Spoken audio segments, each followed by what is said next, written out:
This is the old Rock House, just out of distance from the high school here in Lead Hill, Arkansas. But on June the 7th, 1943, something special happened here. And that was when Jess and Bertha Ann Crosswhite lived here with all of their children. Jess Crosswhite was postmaster of Lead Hill Post Office for 29 years. Now, the thing that happened very special at this house on June the 7th, 1943, is when the baby boy was born into the Crosswhite family. And that baby boy, as you guessed it, was named Don Edward Crosswhite, and that just happens to be me. Well, here we are sitting on the steps of the old Rock House. My brother Wendell and myself, both of us born in this house. You were born what year, Wendell? 1940. 1940, July the 20th, 1940, and I was born, of course, June the 7th, 1943. How many children were there that lived in this house? I think there was 9. Mercy. 9. Mercy, I've been inside the house, and I wonder where everybody slept. Got a basement underneath it. Well, now, did Earl? Earlene slept down the basement on the dirt floor. With the dirt floor? Yeah. So Earl slept with the dirt floor. Now that leaves 8 more kids to go someplace. Yeah. Polly and I have never figured that out. And Mama rented out a room to Elbert Keener.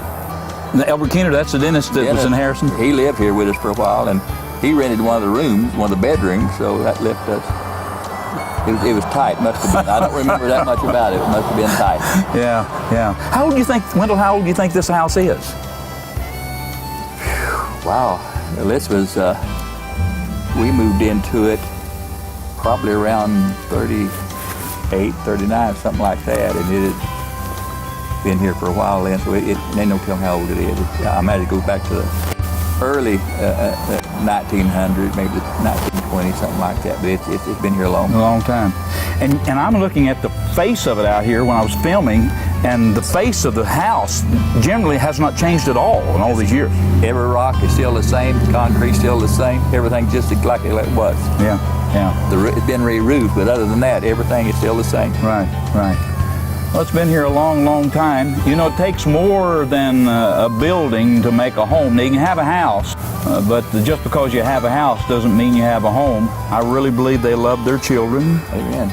And they made a home here. Like I said, Dad was the postmaster for 29 years. Is that right? Now, how did you get from here? Is there a little road over here that you got down to where the post office was? This used to be an old dirt road through here.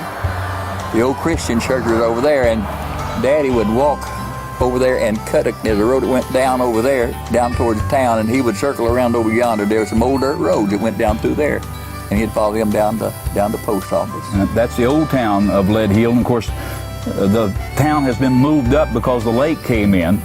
But this house was already here, of course, all that time, so he had to walk all the way up from the old town down there by the lake, and we were down there today, and that's a pretty good step. Of course, back then, people didn't mind walking as much as they do today. No. They've got to have a motorcycle or a bicycle or a tricycle or a car or a Jeep or something to get wherever they go. That was just a good stretch of the legs. Yeah. Tell the story, Wendell. Tell the story about the arsenic potatoes. Not Irish potatoes, but the arsenic potatoes. We had the old smokehouse, and when Daddy would dig potatoes, he would put the potatoes in the smokehouse on the dirt floor, and they would put lime on them to keep them from rotting. And somehow or other, Mama fixed dinner for the preacher one Sunday, and they come to dinner, and after dinner we all come outside, kids and everybody, and it wasn't long till everybody started getting sick, and this whole front yard was full of folks laying out there throwing up. And what they finally figured out, the doctor came down and checked on everybody, and what they figured out was that in the dark of the smokehouse they had got the arsenic and put it on the potatoes rather than the lime.